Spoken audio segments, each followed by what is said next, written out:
மத்திய கிழக்கு நம்மளுக்கு தெரிந்த பெயர். நான் இப்பொழுது சொல்ல நினைப்பது மத்திய ஆசியா. மத்திய கிழக்கு இஸ்லாமிய சமுதாயத்தில் போராட்டங்களுக்கு பெயர் போன இடங்கள். மத்திய ஆசியா இஸ்லாமிய சமுதாயத்துடைய அறிவியல் வளர்ச்சிக்கு பெயர் போன இடம். இஸ்லாமிய சமுதாயத்துடைய அறிவை வளர்ப்பதற்கு பெயர் போன இடம். அந்த நாட்டுடைய நிலைமை இன்றைக்கு தெரியுமா? முதல்ல அந்த பகுதியுடைய நிலைமை நம்மளுக்கு தெரியும். மத்திய ஆசியாவை பற்றிய நிலைமை நம்மளுக்கு தெரியும். மத்திய ஆசியா இருக்கிறது, அங்கதான் இமாம் புகாரி, இமாம் முஸ்லிம் தூரமாக இருந்தாலும் அந்த மத்திய ஆசிய எல்லைக்குள் திர்மிதி, நசாயி, இப்னு மாஜா போன்றவர்கள் பிறந்தார்கள். அபூதாவூத் இமாம் அவர்கள் கூட அதுக்கு நெருக்கமான இடத்தில் தான் பிறந்தார்கள். மத்திய ஆசியா சகோதரர்களே, எந்த இரண்டு எல்லைக்குள் அது இருக்கிறது இன்றைக்கு? ஒன்று ரஷ்யா என்கின்ற எல்லைக்குள் இருக்கின்றன. இன்றைக்கு விடுதலை பெற்றுவிட்டாலும் ஒரு வகையில் சொல்ல போனால் ரஷ்யாவுடைய எல்லைக்குள் தான். இன்னொரு பகுதி சைனாவுடைய வடமேற்கு எல்லைக்குள் இருந்து கொண்டிருக்கின்றன. அன்புள்ள சகோதரர்களே, நினைத்து பார்க்க வேண்டும். அங்கேதான் இமாம் புகாரி, முஸ்லிம், திர்மிதி, நசாய், இப்னு மாஜா போன்ற அறிஞர்கள் பிறந்தார்கள் என்றால், அங்கிருந்தா இஸ்லாம் வளர்ந்தது என்றால் எங்கிருந்து வளர்ந்திருக்கிறது? ரஷ்யா என்ற ஏரியாவிலிருந்து வளர்க்கிறது. அல்லாஹ் தஆலா இஸ்லாத்தை அங்கே கொண்டு போய் சேர்த்து அங்கிருந்து மக்கள் அல்லாஹ் தஆலா என்ன செஞ்சா? உருவாக்கினான். ஆனால் இன்றைக்கு அந்த ரெண்டு பகுதியாக பிரிக்கப்பட்டிருக்கின்றன. அதில் ஒரு பகுதி சைனா கையிலே வைத்திருக்கிறது. அதை நாம் கிழக்கு துர்கிஸ்தான் என்று சொல்கிறோம். கிழக்கு துர்கிஸ்தான் என்று சொல்கிறோம். இன்னொரு பகுதி ரஷ்யாவுடைய எல்லைக்குள்ளே இருக்கின்றன. ரஷ்யா அதுல பெரிய ஒரு, அதாவது இந்த உண்மையிலே ஒரு காலனித்துவ பகுதியாக இன்றைக்கு இல்லாது விட்டாலும் சிந்தனா ரீதியான நிறைய அழுத்தங்களை அவைகள் மேற்கொண்டு வருகின்றன. ரஷ்யாவுடைய பகுதியில் இருக்குது மேற்கு துர்கிஸ்தான். இப்படியா இருந்ததை ரெண்டா பிரிச்சு எடுத்துட்டாங்க. டோட்டலாக இருந்தது துர்கிஸ்தான், தௌரான் ஒரு துர்கிஸ்தானாக அது இருந்தது. அன்புள்ள இந்த இஸ்தான் என்ற பெயர் வருகின்ற இடங்கள் இருக்குது, இதெல்லாம் துருக்கியோட மூல மொழியை கொண்டது. நம்மளுக்கு தெரிஞ்ச இஸ்தான் நம்மளுக்கு தெரியும், கபிரிஸ்தான் என்ன இடம் விளங்கிட்டானே, உயர்ந்த இஸ்தானம் அப்படின்னு என்ன இடம்? அது இஸ்தான் என்ற இடத்துக்கு குறிக்கிறது. இந்த அமைப்புல அந்த உள்ள பேரே பாருங்க, நீங்க பாகிஸ்தான், துர்கிஸ்தான் அந்த மாதிரியான பேர்கள் தான் இருக்கும். இந்த மாதிரியான பிரதேசங்கள்ல இருந்துதான் கூடுதலாக இஸ்லாமிய அறிவு வளர்ந்ததை நம்ம பார்க்கிறோம். அன்புள்ள சகோதரர்களே, இதுல ரெண்டா பிரிச்சு நான் சொன்னேன். இதுல கிழக்கு ஒரு காலத்தில் இஸ்லாமிய பிரதேசமாக இருந்து நிறைய இஸ்லாமிய அறிஞர்கள் உருவான இடம். இன்னைக்கு நம்முடைய சிந்தனையிலேயே இல்லை. கிழக்கு துர்கிஸ்தான் என்று சைனாவுடைய கையில இருக்கிறது. கையில் இருப்பது மாத்திரமல்ல, சைனாவுடைய 5 பெரிய மாநிலங்களில் கிழக்கு துர்கிஸ்தான் உண்டு. 5 மாநிலங்களில் மிகப்பெரிய மாநிலம் இதுதான். தமிழ்ல சொல்லலாம்டா சிங்ஷியாங்னு சொல்லலாம். அது சரியான தமிழ் பதம் அல்ல, ஆனா அப்படித்தான் அந்த சொல்ல எழுதலாம். சிங்ஷியாங்னு சொல்லலாம். மிகப்பெரிய மாநிலங்கள்ல உண்டு. சைனாவுடைய மிகப்பெரிய மாநிலம் 5ல இதுதான் பெரிய மாநிலம். அங்கேதான் பெட்ரோலிய வளத்துக்கான வாய்ப்பையும் இறைவன் வைத்திருக்கிறார். நிறைய இயற்கை வளங்களையும் வைத்திருக்கிறார். அதனால அங்கே வாழக்கூடிய ஹுய் மற்றும் உய்குர் முஸ்லிம்கள், இவங்களுக்கு எதிராக சைனா இன்னமும் காலனித்துவம் செய்து கொண்டிருக்கிறது. நம்புவீர்களா? உத்தியோகம் இல்லாத அறிக்கையாக இருந்தாலும் உண்மையான அறிக்கை, சைனாவில் இந்த மக்கள் உட்பட 10 கோடி முஸ்லிம்கள் இருக்கிறார்கள். எத்தனை முஸ்லிம்கள்? 10 கோடி முஸ்லிம்கள் இருந்து கொண்டிருக்கிறார்கள். ஆனால் அந்த இரும்பான மீடியாவுக்கு எட்டாத அந்த சமூகம் இருக்கிறது. அதனால் அந்த சமூகத்துடைய அந்த சமூக கட்டுப்பாட்டின் காரணமாக செய்திகள் வெளிவருவதில்லை. ஆனால் அவ்வளவு முஸ்லிம்கள் அங்கே வாழ்கிறார்கள். காஷ்கர் அந்த கிழக்கு துர்கிஸ்தானுடைய ஒரு மிகப்பெரிய ஒரு மாநிலமாக ஒரு காலத்தில் இருந்தது. நிறைய இஸ்லாமிய அறிஞர்கள் காஷ்கரி என்கின்ற அந்த நிஸ்பத்தோடு வருவார்கள், காஷ்கரி என்கின்ற இணைப்போடு வருவார்கள். புகாரி என்று சொல்றது மாதிரி காஷ்கரி என்ற நிறைய அறிஞர்கள் அந்த சைனாவில் பிறந்திருக்கிறார்கள். சைனாவில் இஸ்லாத்தை பிரச்சாரம் செய்த அறிஞர்கள் பிறந்திருக்கிறார்கள் என்பது முஸ்லிம்களில் அதிகமானவர்களுக்கு புதிது. ஆனால் அந்த கோடான கோடி முஸ்லிம்கள் இன்று வரைக்கும் 60,000 70,000 என்று கொல்லப்பட்டு கொண்டிருக்கிறார்கள். கூட்டு கொலைகள் நடந்து கொண்டிருக்கின்றன. அவங்க ஆர்ப்பாட்டம் செய்வார்கள் ஏதாவது பிரச்சனைக்காக. ஆனால் உலகத்தில் நம்மை கேட்க யாரும் இல்லை என்பதற்காக கோடான கோடி முஸ்லிம்கள் இருக்கக்கூடியவர்களை ஆயிரக்கணக்காக கொலை செய்து வருகிறார்கள். பல லட்சக்கணக்கான முஸ்லிம்கள் சிறைச்சாலைகள் வாடிக்கொண்டிருக்கிறார்கள். இன்று வரைக்கும் நிறைய இணையதளங்களில் நீங்கள் பார்க்கலாம், அவர்களது கதறல்கள் உலகத்துக்கு கேட்பதில்லை என்ற முறைப்பாடை நீங்கள் பார்க்கலாம். அன்புள்ள சகோதரர்களே, இஸ்லாமிய சமுதாயத்துடைய மஜிதை, அறிவை கொண்டு போன ஒரு சமுதாயத்தில் ஒரு சிலர் அவர்கள் ஆனால் இன்று யாருக்கும் அது எட்டுவது கிடையாது. நான் இதை விரிவாக சொல்லலாம், ஆனால் சுருக்கமாக சொல்லுகிறேன். நிறைய அநியாயங்களை இந்த உய்குர் ஹுய் முஸ்லிம்கள் என்ன செய்கிறார்கள், இந்த இனத்து முஸ்லிம்கள் அனுபவித்து வருகிறார்கள். நிறைய வேதனைகளை அனுபவிக்கிறார்கள். அன்றாடம் கற்பழிப்புகள், பிரச்சனைகள் நடந்து கொண்டிருக்கின்றன. வெளி உலகத்திற்கு முஸ்லிம்களுக்கு உரிமை வழங்குவதாக காட்டப்பட்டிருந்தாலும் உள்ரங்க ரீதியாக நிறைய அநியாயங்கள் அழைக்கப்பட்டுக் கொண்டிருக்கின்றன. மேற்கு துருக்கிஸ்தான் என்கின்ற பகுதி இன்றைக்கு 5 நாடுகளாக சின்ன பின்னப்படுத்தி இருக்கிறார்கள். 5 நாடுகளாக சின்ன பின்னப்படுத்தி இருக்கிறார்கள். Uzbekistan, Turkmenistan, Tajikistan, Kazakhstan, Kyrgyzstan. 5 நாடுகளாக என்ன செய்கிறார்கள், பிரித்து வைத்திருக்கிறார்கள். இந்த 5 நாடுகளில் சைஹூன் ஜெய்ஹூன், அது ஆமோதாரியா சிறுதாரியா 2 நதிகள், பிரபல்யமான நதிகள். இந்த நதிகளுக்கு மத்தியில் தான் இஸ்லாமிய கல்வியுடைய நாகரிகம் அப்படியே வளர்ந்தது. அன்புள்ள சகோதரர்களே, அந்த இடத்தில் இந்த உஸ்பெகிஸ்தான் என்று பிரித்து வைத்திருக்கிறார்களே, தஷ்கந்தனை நீங்கள் கேள்விப்பட்டிருப்பீர்களே, குர்ஆனுடைய ஒரு மூலப்பிரதி இருப்பதாக சொல்லப்படுகிறது. தவறான தகவல் இருப்பதாக சொல்லப்படுகிறது. அந்த உஸ்பெகிஸ்தான் இருக்கிறது, அந்த உஸ்பெகிஸ்தானில் ஒரு மாநிலம் தான் புகாரா மாநிலம். இந்த புகாராவில் பிறந்தவர் தான் இமாம் புகாரி. இந்த புகாராவில் பிறந்தவர் தான் முஹம்மது பின் இஸ்மாயில் அல் புகாரி ரஹிமுல்லாஹ். புகாரா இன்றைக்கு அதே புகாராவில், அதாவது சமர்கந்த் என்ற இடத்தில், நீங்கள் ஹர்தனிக் என்ற இடத்தில் அவர் கபர் கட்டி வச்சுக்கிறார். அவருக்கு இமாம் புகாரிக்கு இமாம் புகாரிக்கு ஒரு கபர் ஒன்றை கட்டி தர்காவாக ஆக்கி வச்சுக்கிறான். இஸ்லாம் ஏன் போனது என்று பாருங்கள். அன்புள்ள சகோதரர்களே, அப்ப இமாம் புகாரி பிறந்த இடம் அதே மாநிலத்தில், அதே உஸ்பெகிஸ்தான் மாநிலத்தில் தான் திர்மிதி என்ற ஒரு இடம் இருக்கிறது. அந்த நாட்டில் தான் திர்மிதி என்ற ஒரு மாநிலம் இருக்கிறது. அங்கதான் இமாம் திர்மிதி பிறந்தார்கள். அங்கதான் இமாம் திர்மிதி பிறந்தார்கள். தஷ்கந்த் என்று சொல்கிறோமே, இதனுடைய பழைய பெயர் ஷாஷ், உஸ்பெகிஸ்தானுடைய இன்னொரு நகரம். அங்கதான் ஷாஷி, முஸ்னத் ஷாஷி என்று நம்ம சொல்கிறோமே, அதை எழுதிய தொகுத்த அறிஞர் அங்கதான் பிறந்தார். இப்ப நிறைய அறிஞர்கள் பிறந்த ஒரு மைய பிரதேசம் உஸ்பெகிஸ்தான். முஸ்லிம்களுடைய சிந்தனையிலே கிடையாது. சஹீஹுல் புகாரி என்பது இஸ்லாமிய சமுதாயத்துடைய மிக முக்கியமான மூல நூல்களில் உண்டு. ஆனால் எமது சிந்தனையிலே கிடையாது என்கின்ற அளவுக்கு மறைத்து விட்டார்கள் என்றால் எமக்கு எப்படி எமது வரலாறு மறைக்கப்பட்டிருக்கிற நீங்கள் நினைத்து பாருங்கள். அது மாத்திரமல்ல, துர்க்குமானிஸ்தான், இதில் ஒரு மாநிலம் நசா என்கின்ற மாநிலம். இது ஒரு மாநிலம், நசா என்கின்ற மாநிலம். அந்த இடத்தில் தான் இமாம் நசாயி பிறந்தார். இன்று வரைக்கும் நசா என்று தான் பேர், இன்று வரைக்கும் திர்மிதி என்று தான் பேர், இன்று வரைக்கும் புகாரா என்று தான் பேர். அன்புள்ள சகோதரர்களே, அந்த பிரதேசத்தில் அல்லாஹ் தஆலா என்ன செய்திருக்கிறான், அந்த அறிஞர்களை உருவாக்கி இருக்கிறான். மிகப்பெரிய இஸ்லாமிய அறிஞர்கள் எல்லாம் பிறந்த ஒரு மிகப்பெரிய மாநிலம் இன்றைக்கு துண்டாடப்பட்டு அப்படியே வேறு வேறாக ஆக்கப்பட்டு பலவிதமான அட்டூழியங்கள், அநியாயங்கள் நடந்து கொண்டிருப்பதை நாங்கள் பார்க்கிறோம். இமாம் புகாரி பிறந்த இடம் உஸ்பெகிஸ்தான். ஒரு செய்தியை நான் உங்களுக்கு சொல்லுகிறேன். ரஷ்யாவுடைய அந்த ஆக்கிரமிப்பு இருந்து கொண்டிருக்கக்கூடிய ஒரு காலப்பகுதி, அதில் நடந்த ஒரு செய்தியை ஒரு அறிஞர் பதிவு செய்கிறார். அந்த இடத்துல என்ன செஞ்சிட்டாங்கன்னா, நாமங்கள் எல்லாத்தையும் மாற்றினாங்க, பெயர்கள் எல்லாத்தையும் மாற்றி விட்டார்கள். அரபு பெயர்கள் வைக்க கூடாத தடை சட்டம் கொண்டு வந்தாங்க. இப்படியெல்லாம் அநியாயங்கள் கொண்டு வந்து ரஷ்யாவுடைய இரும்பு புடி, சைனாவுடைய இரும்பு புடி, இதன் காரணம் இப்படி நடக்குது. ஒருவர் எப்படியோ ஒரு கஷ்டப்பட்டு உம்ராவுக்காக வந்து சேர்கிறார். நினைச்சு பாருங்க, நம்மளுக்கு அல்லாஹு தஆலா மார்க்கத்தை படிக்க தந்திருக்க சந்தர்ப்பங்களும் எந்த அளவுக்கு அதை வீணாக்குகிறோம் என்பதை அவர்களே நினைச்சுப்பாங்க. வந்து சேர்ந்து உம்ராக்காக வாரார். அதாவது உம்ரா என்ற ஒரு கடமையை தவிர அவருக்கு வேற எதுவும் சிந்தனையில் இல்லை. மீடியாக்களில் இவைகள் காட்டப்படுவது இல்லை, நூல்கள் அங்கே இல்லை. அப்படிப்பட்ட பிரதேசத்திலே வாழ்றாங்க. சிட்டியில் உள்ள முஸ்லீம்கள கொஞ்சம் நஞ்சமாக அதை பத்தி தெரிஞ்சிருக்கும். கிராமத்து முஸ்லீம்களுக்கு மீடியா ஊடாதான் படிக்க வேண்டியிருக்கும், பத்திரிகை ஊடாதான் படிக்க வேண்டியிருக்கும். கௌபாவை கண்ணால் கண்டதில்லை, என்னன்னு தெரியாது.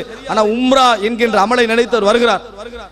இவர் சொல்லுகிறார், அந்த அறிஞர், நான் வந்து கௌபத்துல்லாஹ் இருந்து கொண்டிருக்கிறேன்.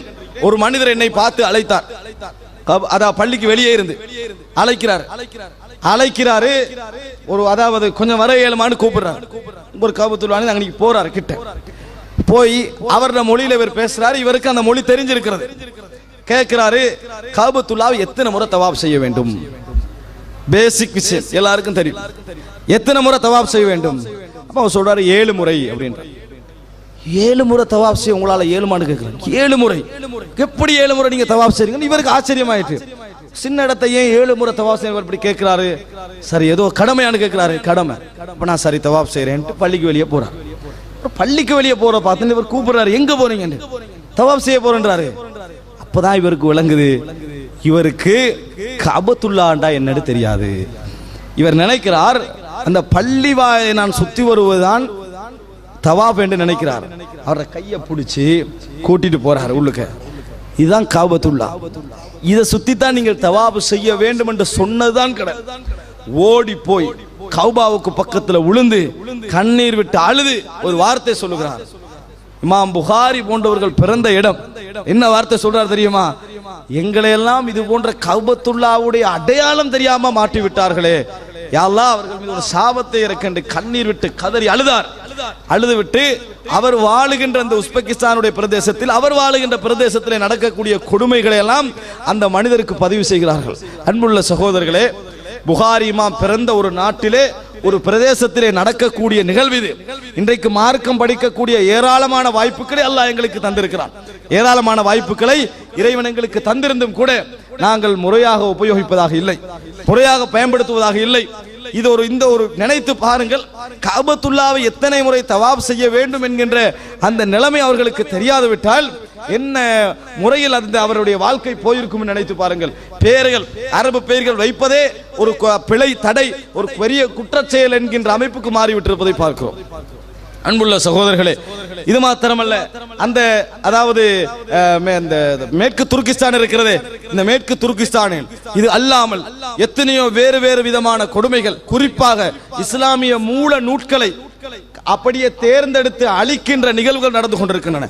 இன்றைக்கு சஹீஹுல் புகாரியுடைய நுஸ்காக்களில் ஒரு சில குறிப்பிட்ட ரிவாயத்துக்கள் மட்டும்தான், அத பிரதிகள் மட்டும்தான் எங்களுக்கு கிடைத்ததற்கு மிகப்பெரிய காரணங்களில் இதுவும் உண்டு. இன்றைக்கு புகாரியுடைய நல்ல பிரதி எங்க கிடைச்சது? ஜெர்மன்ல. விளங்கிட்டா? ஜெர்மன்ல தான் எங்களுக்கு கிடைக்கதா இருக்குது. எங்க கிடைச்சிருக்கணும்? அது புகாரால கிடைச்சிருக்கணும். ஒரு மூல பிரதியை புகாரால நீங்க என்ன செய்ய மாட்டீங்க, காட்ட மாட்டீர்கள் என்றால் எப்படி தலகீழாக என்ன செய்திருக்கிறார்கள், மாட்டி இருக்கிறார்கள். நீங்க நினைத்து பாருங்கள் சகோதரர்களே, அந்த அளவுக்கு கொடுமைகள் அங்கே அலங்கேறி கொண்டிருக்கின்றன. ஆனால் நமக்கு இன்னும் தெரியாது. முஸ்லிம் நாடுகளா இன்று மாறிவிட்டன. இன்றைக்கு நீங்க பார்க்கலாம், அந்த நாடுடைய பெயர்களை அடித்து பள்ளி வாயில்களை எடுத்து பாருங்க பார்ப்போம். அப்படிப்பட்ட பள்ளி வாயில்கள், மிகப்பெரிய கட்டுமானங்களை கொண்ட பள்ளி வாயில்கள், அழகான பள்ளி வாயில்கள், அப்படிப்பட்ட மதரசாக்கள், யூனிவர்சிட்டிகள் இன்று நிறையவே இருக்கின்றன. ஆனால் அவர்களிடத்தில் மார்க்கம் என்று அப்படியே குன்றி வருவதை பார்க்கிறோம். இஸ்லாமிய வரலாற்றில் மத்திய கிழக்கு எந்த அளவுக்கு பேசப்படுகிறதோ அந்த அளவுக்கு மத்திய ஆசியா பேசப்படுவது கிடையாது. மத்திய ஆசியா பேசப்படுவது கிடையாது. அதே பகுதியுடைய தொங்கல், அதாவது குராசானுடைய பகுதிகளாக இருந்தது அதே பிரதேசம் தான். இன்றைக்கு ஷியாயிசத்தை நான் இந்த இடத்தில் சொல்ல வேண்டும். கஸ்வீன் ஈரானுடைய மாநிலங்களில் உண்டு. கஸ்வீன் இமாம் இப்னு மாஜா பிறந்த இடம். நைசாபூர் இன்றைக்கு ஈரானுடைய மாநிலங்களில் ஒன்றாக மாற்றப்பட்டிருக்கிறது. இமாம் முஸ்லிமுடைய இடம். அதே போன்று பைஹக் நைசாபூரில் ஒரு இடம், இமாம் பைஹக்கியுடைய இடம். எல்லாம் ஷியாயிசமாக மாற்றப்பட்டிருப்பதை பார்க்கிறோம். அன்றைய தினம் அப்படி இருக்கவில்லை, அது ஒரு பகுதி. ஆனால் இந்த கொடுமைகளை பற்றி, அங்கே நடக்கக்கூடிய பிரச்சனைகளை பற்றி, அங்கே நடக்கக்கூடிய வேதனைகளை பற்றி முஸ்லிம்கள் நிறையவே தூரமாக இருப்பதை நாங்கள் பார்க்கிறோம். இது மாத்திரமல்ல அன்புள்ள சகோதரர்களே, அப்படியே நீங்கள் கீழே வாருங்கள். நான் பர்மாவை சொன்னேனே, அந்த பர்மாவுடைய கீழ்ப்பகுதியை அப்படியே கொஞ்சம் எடுத்து பாருங்க. இந்தோனேஷியா, பிலிப்பைன்ஸ், இதில நடக்கக்கூடிய அன்றாட, இந்தோனேஷியா ஒரு முஸ்லிம் நாடு. ஆனால் முஸ்லிம் நாடாக இருந்து கொண்டு முஸ்லிம்களுக்கு எதிராக எவ்வளவு கொடுமைகள் அந்த நாட்டில் என்ன அரங்கேறி கொண்டிருக்கின்றன, நடந்து கொண்டிருக்கின்றன என்பது போன்ற செய்திகள் நம்மளுக்கு தெரியாது. கிறிஸ்தவ முஸ்லிம் கலவரத்தை தொடர்ந்து மூட்டிக்கொண்டிருக்கிறார்கள். மூட்டிக்கொண்டிருப்பதனால அன்றாடம் கொடுமைகள் நடந்து, எப்படி நீங்க பலஸ்தீன்ல கொடுமைகளை பார்க்கிறீர்களோ அதே போன்ற அளவுக்கு சற்றும் குறையாத கொடுமைகளை இந்தோனேசியாவில் பார்க்கலாம், பர்மாவில் பார்க்கலாம், சைனாவில் அதைவிட பன்மடங்காக பார்க்கலாம், அதைவிட பன்மடங்காக பார்க்கலாம். இந்த அளவுக்கு என்ன கேவலப்படுத்தப்பட்டு கொண்டிருக்கிறார்கள். ஆனால் பேசுவதற்கு, குரல் கொடுப்பதற்கு தவிர இந்த சமுதாயத்தில் போராட்டத்திற்கு யாருமே இல்லாமல் இருப்பதை பார்க்கிறோம். காஷ்மீரை எடுங்கள், மறந்து விட்டோம்.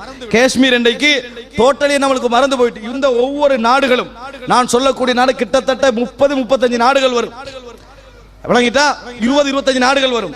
இந்த டோட்டல் நாடுகளை பற்றி தனியாக பேசப்பட வேண்டும். காஷ்மீர் என்ற என்ன விளங்கிட்டா வரலாறுகள் என்ன. ஒரு காலத்தில் சியாகத்துல் உம்மா என்ற மேகசின் நம்மளுக்கு பக்கத்தில் வந்து கொண்டிருந்தது. இன்றைக்கு அது கூட என்ன முஸ்லிம்களை விட்டு தூரம். அது காஷ்மீருடைய பிரச்சனை நிறைய பேசப்பட்ட ஒரு மேகசின். ஆனா அந்த நாட்டுடைய பிரச்சனைகள் இன்று பேசுவதற்கு யாருமே கிடையாது. காஷ்மீரில் பிரச்சனை அவ்வளவுதான். மற்றபடி காஷ்மீரில் நடக்கக்கூடிய கொடுமைகள், அங்கே அரங்கேற்றப்படுகின்ற தினம் தினம் பல பெண்கள் கற்பழிக்கப்பட்டுக் கொண்டிருக்கிறார்கள். வீதாசாரப்படி பல பெண்கள் அந்த நாட்டில் கற்பழிக்கப்பட்டுக் கொண்டிருக்கிறார்கள் என்று சொன்னால் ஒரு இஸ்லாமிய சமுதாயத்துடைய மஸ்ஜிதிலே இருந்து நீங்க நினைத்து பாருங்கள், தாங்க முடியுமா எங்களுக்கு? அப்படி தாங்கக்கூடிய ஒரு நிலையில் நாம் இருந்தால் நம்ம இஸ்லாமிய சமுதாயமான நினைத்து பாருங்கள். கூடுகிறார்கள், அறிக்கை விடுகிறார்கள், பொருளாதார தீர்வு என்று சொல்கிறார்கள், மற்றபடி சேர்ந்து எதிர்க்கக்கூடிய திராணி இந்த சமுதாயத்தில் என்ன செய்ய முடியவில்லை, காண முடியவில்லை. உங்களுக்கு தெரியும், ஒரு மிகப்பெரிய இஸ்லாத்துக்கு வரக்கூடியவர்களுடைய மனநிலை இருக்கிறது, அது தனி வேறு. ஒரு குத்துச்சண்டை வீரரை பார்த்து ஒருவர் வேர்ல்ட் ட்ரேட் சென்டரில் வைத்து ஒரு கிறிஸ்தவ சகோதரர் கேட்கிறார்கள், எப்படி நீங்கள் அதாவது உலக தீவிரவாதி உசாமா இருக்கக்கூடிய ஒரு மதத்தில் போய் சேர்ந்தீர்கள், மதம் மாறினீர்கள்? ஹிட்லர் இருக்கக்கூடிய மதத்தில் நீங்கள் இருக்க முடியும் என்றால் உசாமா இருக்கக்கூடிய மதத்தில் நான் இருப்பது எனக்கு ஒரு பிரச்சனை அல்ல என்று என்ன செய்தார்? ஒரு பதில் சொன்னார். அவர்களுடைய பதில்களில் ஈமானியம் வெளிப்படுவதை நாங்கள் பார்க்கிறோம், உறுதி வெளிப்படுவதை பார்க்கிறோம். ஆனா எங்கள்ல என்னது, நிறைய பலகீனங்கள் வெளிப்படுவதை பார்க்கிறோம். ஒரு வேர்ல்ட் ட்ரேட் சென்டர் உடைக்கப்படுகிறது என்று வையுங்கள், பிழை. ஆனால் முஸ்லிம்களோட கட்டிடம் உடைக்கப்பட்டா எப்படி அப்படி காலம் தாமதித்து பதில் வருமோ அப்படி அல்ல. வேர்ல்ட் ட்ரேட் சென்டர் உடைக்கப்பட்ட அடுத்த செகண்டே பதில் வந்துருது, கூடாது, அநியாயம், ஹராம், கூடாதுதான். ஏன் இவ்வளவு ஸ்பீட்?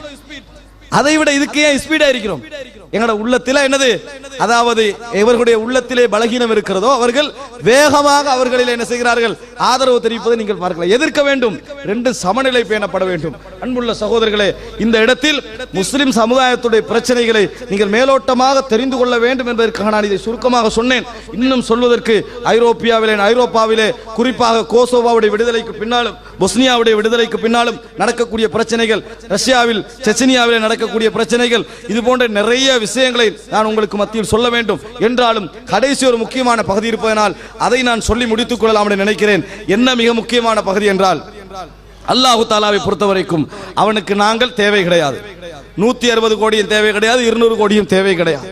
அல்லாஹ் எங்களிடத்தில் எதிர்பார்ப்பதெல்லாம் தூய்மையான ஈமானும் அவனுக்கென்றே வாழக்கூடிய அந்த அர்ப்பணமும். அது இல்லாது விட்டால் அல்லாஹ் இப்பொழுதே ஆற்றல் படைத்தவனாக இருக்கிறான். எங்களை தூக்கி வீசிட்டு இன்னொரு சமுதாயத்தை அங்கே கொண்டு வந்து சேர்ப்பதற்கு நம்ம இந்த நாடுகளை அதிகமாக ஏசிக் கொண்டிருக்கிறோம். அமெரிக்காவும் யூகே ஏசிக் கொண்டிருக்கிறோம். உங்களுக்கு அது இல்லை, அது இல்லை, இது இல்லைன்னு சொல்லிக் கொண்டிருக்கிறோம். ஆனால் நாங்கள் ஒழுக்கம் இல்லாமல் இருப்பதும், நாங்கள் மார்க்கப்பட்டில்லாமல் இருப்பதும், நாங்கள் பேணுதல் இல்லாமல் இருப்பதை எப்படி வழங்கி வச்சுக்கிறோம்? நம்ம களிமா சொல்லி இருக்கிறோம், ஏகத்துவத்தில் இருக்கிறோம், சொர்க்கத்தில் கீ நம்ம கையில் இருக்கிற மாதிரி என்ன செய்கிறோம், நினைத்துக் கொண்டு அல்லாஹ் மன்னிப்பான் என்ற பொய்யான ஆறுதலில் நம்ம போய் கொண்டிருக்கிறோம். அல்லாஹ் நாடி நான் மன்னிப்பான், அல்ல சந்தேகம் கிடையாது. ஆனால் நமக்கு நாமே பொய்யான ஆறுதல் என்ன செய்து கொண்டிருக்கிறோம், சொல்லிக் கொண்டிருக்கிறோம். இந்த காலகட்டத்தில் அல்லாஹ் என்ன செய்கிறான் தெரியுமா? ஒரு காலத்தில் இது ஒரு நிலமா என்று அறியப்படாத ஒரு நிலத்தை அல்லாஹ் தேர்ந்தெடுத்து அங்க இஸ்லாத்தை வளர்த்து கொண்டிருக்கக்கூடிய அந்த வேகம் இருக்கிறது. அமெரிக்காவில் இஸ்லாம் வளர்கின்ற வேகம் இருக்கிறது, இந்த உலகத்தில் வேறெங்கும் வளராத, யூகே வேணும்னா அதுல போட்டி போடலாம், வேறு எங்கும் வளராத வேகத்தில் அல்லாஹ் இஸ்லாத்தை அங்க கொண்டு வந்து கொண்டிருக்கிறார். இஸ்லாத்தை கடும் வேகமாக, சின்ன பின்ன வேகம் அல்ல, பிரச்சாரகர்களை விட படிக்கின்றவர்களுடைய வேகம். ஏன்? இந்த உலகத்துடைய அட்டூழியங்கள், அநியாயங்கள், ஜாகிலியத்தை முழுமையாக அனுபவித்து விட்டு இதுக்கு பின்னால என்ன இருக்குது, அவன் சிகரெட் குடிச்சான்னு சொன்னா இங்க இருந்து குடிக்கிற லெவல் அவன் குடிக்க மாட்டான், உச்சகட்டமா எதிர்க்குது அதான் குடிப்பான். சாராயம் குடிச்சான்னு சொன்னா எது பிராண்ட் கூடையோ அதைத்தான் என்ன செய்வான், குடிப்பான். விபச்சாரமா எல்லா விதமான அந்த துர்க்குணங்களை அனுபவித்தும் எல்லையை முடிச்சிட்டான். இப்ப பாக்குறேன் இந்த உலகத்துல நம்ம இவ்வளவு அனுபவித்தும் நிம்மதி இல்லை. நம்மளுக்கு என்ன இருக்கிறது? அந்த அமெரிக்கால வளர்ந்து வரக்கூடிய ஒரு கலை கவுன்சிலிங். கவுன்சிலிங் ஒரு பகுதி கவுன்சிலிங்ல வேணுமெண்டா கொஞ்சம் பிரயோசனம் தரலாம், ஒரு பகுதி வேணுமென்றால் இஸ்லாத்தோடு ஒத்து பிரயோசனம் தரலாம். ஆனால் அதில் அரைவாசிக்கு மேற்பட்ட பகுதிகள் கவுன்சிலிங் என்கின்ற பகுதி மார்க்கம் இல்லாததனால் உருவாக்கப்பட்டவைகள், மார்க்கத்துடைய சிந்தனை இல்லாததனால் உருவாக்கப்பட்டவைகள். ஒரு முஸ்லிமை பொறுத்த வரைக்கும் இந்த ஈமானிய சிந்தனையை அவனுக்கு பெரியோரு கவுன்சிலிங், தனிமையில் அவன் இருந்து அந்த வசனங்களை யோசிப்பதே அவனுக்கு பெரியோரு கவுன்சிலிங். அவனை ரிலாக்ஸ் ஆக்குவதற்கு அது போதுமானது. கடலோரத்துக்கெல்லாம் கண்ணை மூடி கொண்டு போக வேண்டிய அவசியமே இல்லை. அவன் இயற்கையாக என்ன செய்வான், ரிலாக்ஸ் ஆகுவான் இந்த ஈமானிய பலத்தின் மூலம். ஆனால் இன்றைக்கு வளர்ந்து வருவதற்கான காரணம் நிம்மதியின்மை. சிலருக்கு அல்லாஹ் கவுன்சிலிங்க காட்டினா, சிலருக்கு இஸ்லாத்தை காட்டினா. விளங்கிட்டா? அங்க நீங்க பார்க்கலாம் இஸ்லாத்துடைய வளர்ச்சி இருக்கிறது. ஒரு கலை பிறந்து அதை எங்க பிறந்தேன்னு பார்க்கணும், ஏன் பிறந்தேன்னு பார்க்கணும், அதுக்குரிய காரணம் என்னன்னு பார்த்தீங்கன்னா இதான் காரணம், அழகாக நிரூபிக்கலாம். அன்புள்ள சகோதரர்களே, அமெரிக்காவில் வளர்கின்ற இஸ்லாத்தை ஒரு உதாரணம் சொல்லுங்க. மார்க்கத்தை முஸ்லிம்கள் கடைபிடிக்கின்றவர்களை பார்த்து நிறைய இஸ்லாம் வளர்கிறது. கல்வி பிரச்சாரத்தின் காரணமாக இஸ்லாம் வளர்கிறது. ஒரு பெண் அதாவது ஒரு யூனிவர்சிட்டி, கிறிஸ்தவர்கள் முஸ்லிம்கள் கலந்து படிக்கக்கூடிய ஒரு யூனிவர்சிட்டி. ஆனால் அங்க என்ன முஸ்லிம் பெண்கள் மிகவும் கம்மி, குறைவாக இருக்கிறார்கள். அந்த பெண்மணிகள் அங்க இருக்கக்கூடிய குறிப்பிட்ட அந்த பெண்மணிகள் அபாயாவை கடைபிடிக்கிறார்கள், ஒழுக்க வாழ்க்கை வாழ்கிறார்கள். அவ்வளவு பெரிய அனாச்சார கலாச்சாரம் உள்ள அந்த பல்கலைக்கழகத்துக்குள் ஒழுக்க வாழ்க்கை வாழக்கூடிய சில முஸ்லிம் பெண்மணிகள், உங்களோடு சில கிறிஸ்தவ பெண்மணிகள் ஃப்ரெண்ட்ஷிப் ஃப்ரெண்ட்லி இருக்கிறாங்க. இவங்க எந்த நேரம் பார்த்தாலும் இந்த அபாயாவை நக்கல் அடிக்கிறதும் ஃப்ரெண்ட்லி நக்கல் அடிக்கிறது, ஹிண்ட் செய்யறது, இதை ஏன் போடுறீங்க, உங்களுக்கே விளங்கலை, அவங்களுக்கு அடிமைத்துவம் என்று திருப்பி திருப்பி சொல்றாங்க. அவங்க சொல்றாங்க இது எனக்கு கௌரவம், எங்களை இது பாதுகாக்குது, பாருங்க உங்களுக்கு எங்களுக்குள்ள வித்தியாசத்தை, எங்கட ஃப்ரீடம் நாங்க அனுபவிக்க வேண்டும் என்பது போல அந்த பெண்கள் பேசுறாங்க. ஒரு முறை ஒரு பெண் முடிவெடுக்கிறா, நான் இவங்களை கொஞ்சம் நக்கல் முறையில் நடந்து கொள்ளணும், அதுக்கே நம்ம அபாயா ஒன்று உடுத்துட்டு போவோம், நானே ஒரு அபாயா ஒன்று உடுத்துட்டு போவோம் என்று சொல்லி ஒரு அபாயா ஒன்றை வாங்கி வீட்டுக்கு போய் அந்த கண்ணாடிக்கு முன்னால் அபாயா போடுறான். அன்புள்ள சகோதரர்களே, இஸ்லாம் ஃபித்ராவுடைய மார்க்கம், இயற்கையான மார்க்கம். இயற்கை உணர்வுகள் அந்த இடத்துக்கு போனா ஒத்து போய்த்தரும், வராத வரைக்கும் அப்படி இருக்கும், ஒத்து போயிடும்.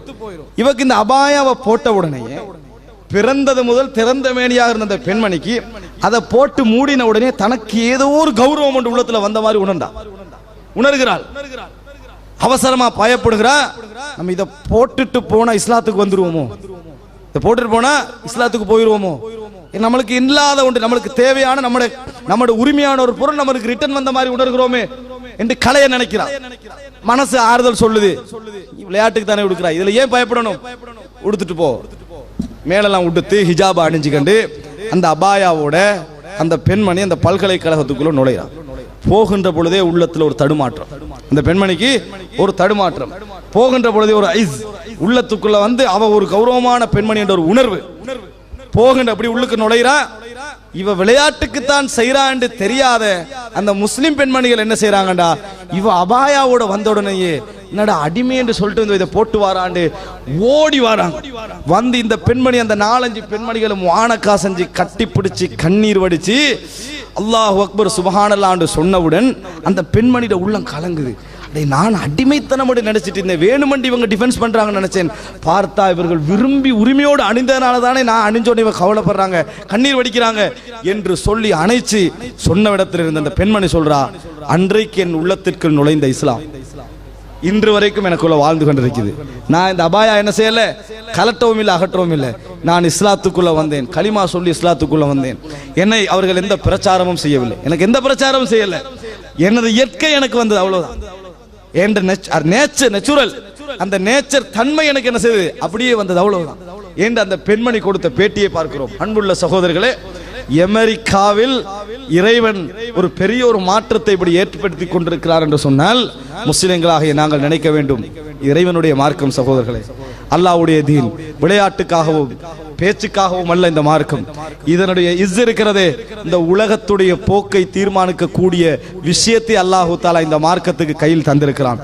நாங்கள் மாத்திரம் இதில் உரிய முறையில் இறங்கினோம் என்றால் நிச்சயமாக எமது தைரியம், மரண பயமற்ற வாழ்க்கை, மறுமை இலக்காக கொண்ட வாழ்க்கையும் உலக மோகமற்ற வாழ்க்கையை மாத்திரம் நம் உள்ளத்தில் பதிந்து கொண்டோம் என்றால் எம்மில் ஏற்படுகின்ற மாற்றம் வேறு, எமது சிந்தனை முறை வேறு, எமது வாழ்க்கை முறை வேறு. உலகத்தில் உள்ளவர்கள் வேண்டுமென்றால் வாழ தெரியாதவர்கள், கர்ரஹா உலா இதீனுஹும், அவருடைய மார்க்கம் அவர்களை ஏமாற்றிக் கொண்டிருக்கிறது என்று சொல்லலாம்.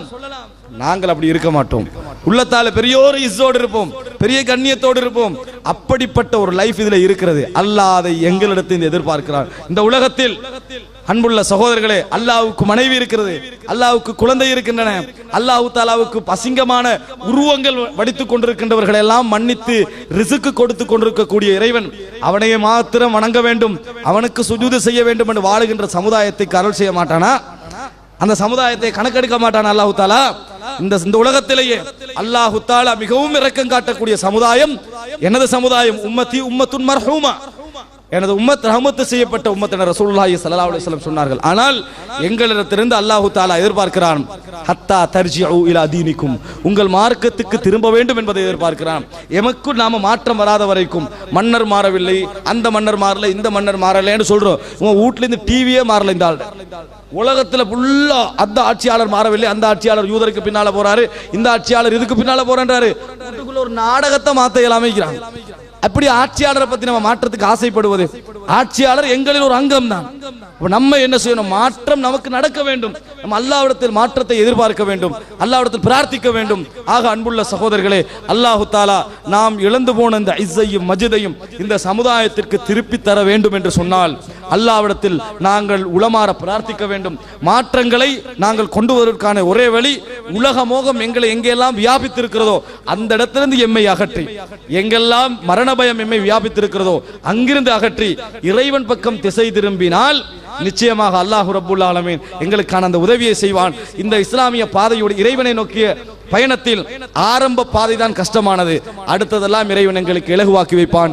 அப்படி இலகுவாக்கி உலக இஸ்லாமிய சமுதாயத்துடைய பிரச்சனையை தீர்ப்பதில் பங்களிப்பு செய்த மக்களாக அல்லாஹ் ரப்புல் ஆலமீன் என்னையும் உங்களையும் ஆக்கியல் புரிவானாக.